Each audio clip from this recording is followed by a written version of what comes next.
আমরা যারা গ্রামে বসবাস করি তাদের সবারই উচিত যে যদি অবস্থা থাকে একটা ছাগল লালন পালন করার জন্য।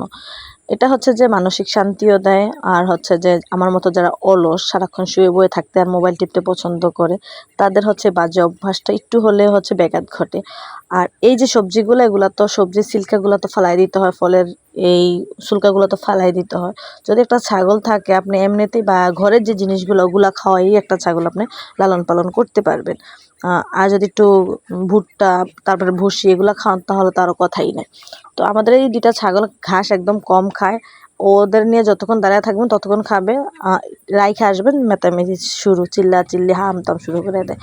তো ওর বাড়িতেই রাখার চেষ্টা করি। আর প্রতিদিন রাত্রবেলা আমার একটাই কাজ থাকে, দিনের বেলা যা কাজ করি আর না করি সন্ধ্যার পরে হচ্ছে যে ওদেরকে কয়েল জ্বালানো, ওদের রাত্রের পানিটা অন্তত খাওয়ানো, আর টুকটাক জিনিস দেই খাওয়ার জন্য। আর রাত্রে যে কয়বার উঠে উঠে দেখি তাদের অবস্থাটা।